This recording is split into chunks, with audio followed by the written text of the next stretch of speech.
Kankar number game या आपल्या YouTube चॅनलमध्ये तुम्हा सर्वांचं स्वागत आहे। या चॅनलच्या माध्यमातून आपण संख्यांच्या अद्भुत जगात डोकावणार आहोत।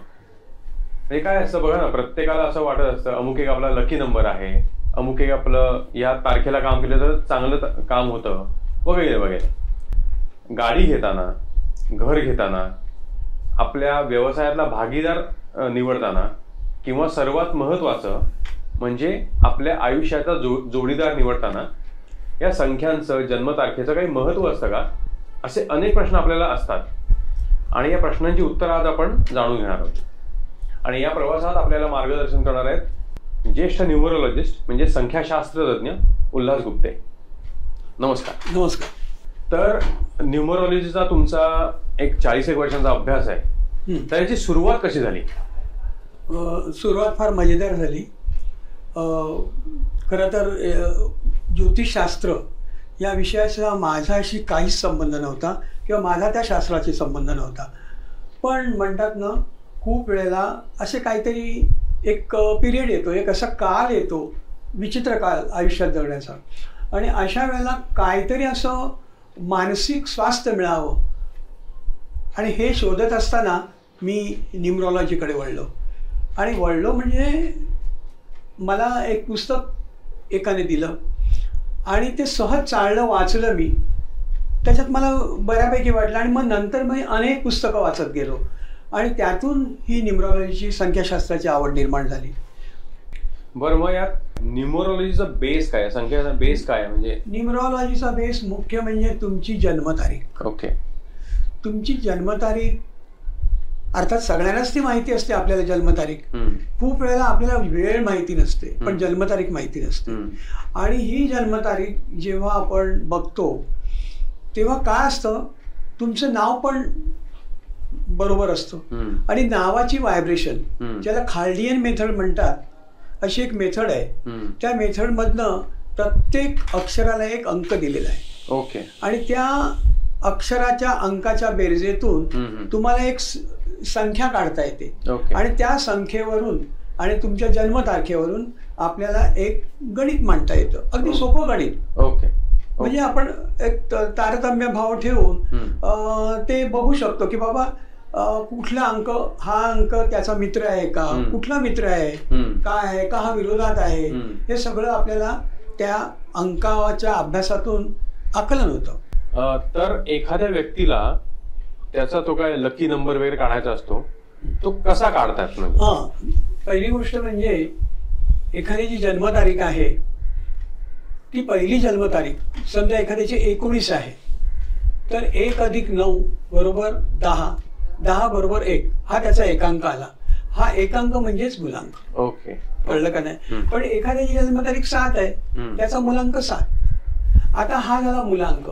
आणि पूर्ण जेव्हा तुमच्या जन्मतारखेची बेरीज आपण करतो, समजा त्याची पूर्ण जन्मतारीख म्हणजे काय, तर जन्मतारीख, महिना आणि साल याची आडवी पूर्ण बेरीज केली, त्याचा जो कंपाऊंड नंबर आहे, त्याचा जो एकांक येतो ना, त्याला भाग्यांक असं म्हणतात। मग आता मुलांक आणि भाग्यांक या व्यतिरिक्त अजून काही तिसरा अंक असतो का? आहे, ज्याला झोडियाक साइन म्हणतात। अच्छा। आणि हा जास्त परदेशात जास्त वापरला जातो आणि ह्याच्यावरती जपान, चायनामध्ये झोडियाक साइन जास्त वापरलं जातं आणि त्याच्यावरती खूप काम केलं जातं। विशेषतः करून तुम्हाला महिने, जे शुभ महिने किंवा अशुभ महिने, हे आपल्याला त्याच्यातनं कळतात आणि त्यामधून तो अंक तुमच्या आयुष्यावर खूप बराचसा चांगला वाईट परिणाम करत असतो।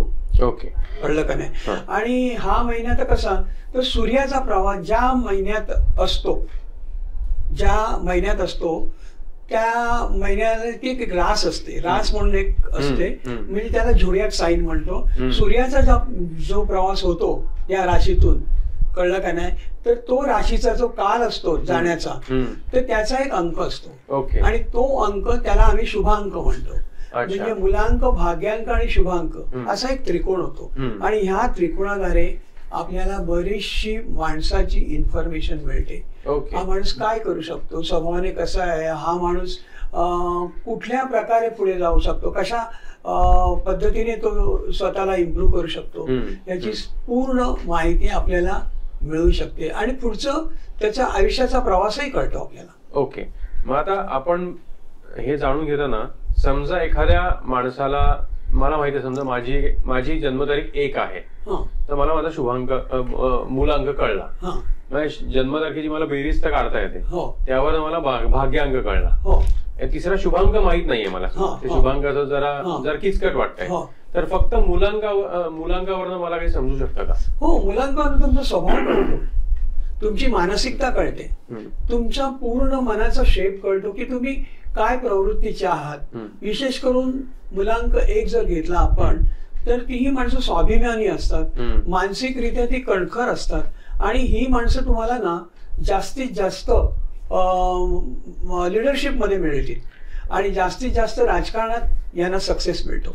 ओके, आणि मग 1 अंकामध्ये आता समजा आपण एक मूलांकच घेतला आपण, मग त्याचा जसं तुम्ही याला स्वभाव सांगितला, तर स्वभावा व्यतिरिक्त अजून काय गोष्टी समजतात 1 अंकात? याने उद्योगधंद्यात कशी प्रगती करावी, याने उद्योगधंद्यात कुणाला भागीदार घ्यावं, यांनी आपला लाईफ पार्टनर निवडताना कुठली जन्मतारीख घ्यावी, याने घर घेताना कुठल्या नंबरचं घर घ्यावं, कळलं का नाही, गाडी घेताना कुठली गाडी घ्यावी, कुठल्या गाडीचा नंबर घ्यावा, ह्या सगळ्या इन्फॉर्मेशन्स आपल्याला जन्मतारखेच्या म्हणजे मुलांकाच्या द्वारे कळू शकतात. ओके, मग समजा आता एखाद्याची 1 जन्मतारीख आहे म्हणजे मूलांक 1 आहे, तर सर्वात महत्वाचा प्रश्न असतो की म्हणजे आपण निवडताना जेव्हा लग्न जुळवायचं असतं तर पत्रिका पाहिजे जाते.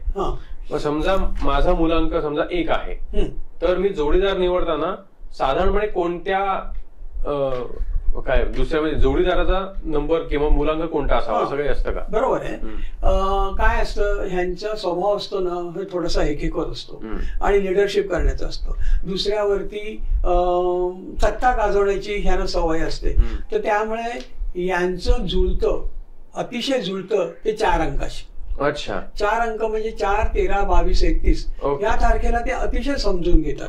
कारण हर्षल हा 4चा आहे, रवी म्हणजे 1 हा रवीचा अंक आहे, तर ते सूर्य हर्षल ही मैत्री फार जोरदार, त्यांचं इतकं चांगला रॅपो असतो, चांगलं पटतं, त्यामुळे ही माणसं ना सहसा अलग होत नाहीत, विलग होत नाहीत, त्यामुळे 4शी पटतं, 7शी पटतं, 7, 16, 25शी पटतं, त्याच्यानंतर 3, 12, 21शी पण पटतं त्यांचं, 9, 18, 27शी पटतं, पण त्यांच्या आयुष्यात एकामेकांशी खटके खूप उडत असतात. पण 1 हा आहे ना, हा मग 9चा जो आक्रमकपणा आहे ना त्याला आळा घालू शकतो, एवढी त्याच्यात बौद्धिक ताकद असते. तर मगाशी तुम्ही मला जर माझा मूलांक 1 असेल तर कोणत्या क्रमांकाचा म्हणजे कोणत्या जन्मतारखेचा जोडीदार निवडावा हे तुम्ही सांगितलं, पण कोणत्या तारखेचा जोडीदार शक्यतो निवडू नये? समजा माझा मूलांक 1 आहे तर काय असतं याच्यात गंमत? महत्वाचं म्हणजे मी तुम्हाला मगाशी पण बोललो, परत आठवण करून देतो, एक त्रिकोण आहे, तो त्रिकोण कुठला? तर मूलांक, भाग्यांक आणि शुभांक. ह्या त्रिकोणातला कुठलाही 1 अंक जर समोरची व्यक्ती आहे, कळलं का नाही, त्याच्या त्रिकोणात जर येत असेल तर ह्या दोघांचं चांगलं जोडू शकतं. ओके, कळलं का नाही?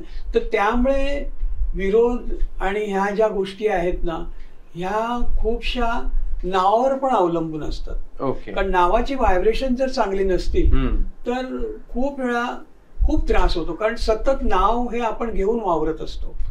म्हणजे मला म्हणायचं की फक्त असं नाही की बाबा 1 तारखेचं अमुक 1 अंकाची पटत नाही असं स्ट्रेट नसतं. नाही. सो देर आर म्हणजे खूप घटक आहेत ज्यावर हे सगळं अवलंबून आहे. म्हणजे तुमचा मूलांक आहे, भाग्यांक आहे, शुभांक आणि प्लस तुमच्या नावाचे व्हायब्रेशन पण, हा सगळा अभ्यास करून मग तुम्ही एका निष्कर्षाला येऊ शकता की बाबा हा जेव्हा जेव्हा तुमच्या आई वडिलांची जन्मतारीख मुलाच्या जन्मतारखेला फेवर करते तेव्हा ती व्यक्ती खूप मोठं यश मिळवते.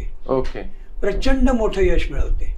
आणि हे उदाहरण मी सचिन तेंडुलकरच्या बाबतीत पण बघितलेलं आहे. आणि मुकेश अंबानी हे त्याचं अगदी मोठं उदाहरण आहे. अच्छा, कळलं का नाही? अजून अशी एक तारखेची अशी काही म्हणजे तुम्हाला माणसं म्हणजे जसं सुनील गावस्कर आहे, ओके, खूप प्रचंड यश मिळवलं. तसं लता मंगेशकर आहेत, अच्छा, 28 तारीख प्रचंड यश मिळवलं. ओके. तर अशी बरीच माणसं आहेत की ज्यांनी यश खूप कमावलेलं आहे. की म्हणजे म्हणतात ना, व्हायचं मोठं तर ते त्या क्षेत्रात त्याच माणसाने असं त्याचं ते नावलौकिक होतं. पण समजा एखाद्याची तारीख 28 आहे, आता एकीकडे लता मंगेशकर आहे आणि एकीकडे ती व्यक्ती आहे जिचं काही फार प्रगती होत नाही किंवा काय, मग तिने सगळ्यात लता मंगेशकर होणार नाही. पहिली गोष्ट म्हणजे मी तुम्हाला मगाशी सांगितलं की त्यांच्या आई वडिलांचा जन्मतारखेशी एक मोठा जवळचा संबंध असतो. ओके. तेव्हाच मोठा माणूस होतो तो. आता म्हणजे माझा लकी डे असतो, लकी तारीख असते, तर 1 तारखेच्या मुलांकाची जी व्यक्ती असेल त्यांची लकी तारीख कोणती असते? हो, त्यांची लकी तारीख त्यांचं 1-10-19. अच्छा. ह्या खूप महत्वाच्या तारखा आहेत, त्यांना खूप यश देतात. त्याच्यानंतर 4-13-22-31. ओके. त्याच्यानंतर 7-16-25. 1 आणि 7 खूप जमतं. अच्छा. 2-11-20-29. ओके. फक्त 8-17-26 आणि 1चं तसं जमतं नाही असं नाही, पण खूप वेळा ना 8-17-26 मध्ये खूप हळू जाण्याची वृत्ती असते. ओके. खूप म्हणजे सावकाश सावकाश सावकाश. तसं ते 1ला परवडणारं नसतं, 1ला ते आवडत नाही. आणि मग शुभ दिवस कोणते 1 वाल्यांसाठी? शुभ दिवस रविवार, अच्छा, सोमवार, शुक्रवार हे शुभ दिवस. अच्छा, म्हणजे रविवार, सोमवार किंवा शुक्रवारी 1, 10-19 किंवा 28 तारीख आली या तारखेला शक्यतो काही चांगली कामं करावीत, होऊ शकतात किंवा होऊ शकतात.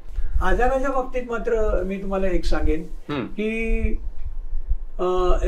डोळ्याचे आजार, कळलं का नाही, स्नायूंचे आजार, ज्याला आपण म्हणतो स्पायनल कॉर्ड, त्याचे आजार, हे 1-10-19-28 वाल्यांना होण्याची जास्त शक्यता असते. म्हणजे त्यांनी त्याबाबत काळजी घ्यावी. तसंच हृदयविकार पण ह्याची काळजी घ्यावी. कारण का ही माणसं ना कामाच्या ह्याच्यात विश्रांती विसरतात आणि तिथे काय होतं, जास्त बसणं होतं, परत चहा जास्त पिणं, हा एक त्यांचा मायनस पॉइंट असतो. सतत चहा पिणं, वाटली तर मग ते सिगारेट ओढत बसणं, त्यामुळे हार्ट आहे, पोटाचे त्रास आहेत, हे बरेचसे त्रास यांना होऊ शकतात. ही सगळी त्या दृष्टीने काळजी घेतली पाहिजे की आपण we are already prone to that disease, so आपण त्यापासून जरा लांब राहणं श्रेयस्कर ठरेल आपल्यासाठी.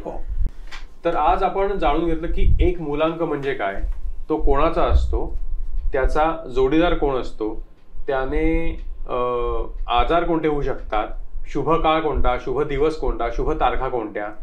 आता यात तुम्हाला एक ढोबळ माहिती मिळाली असेल.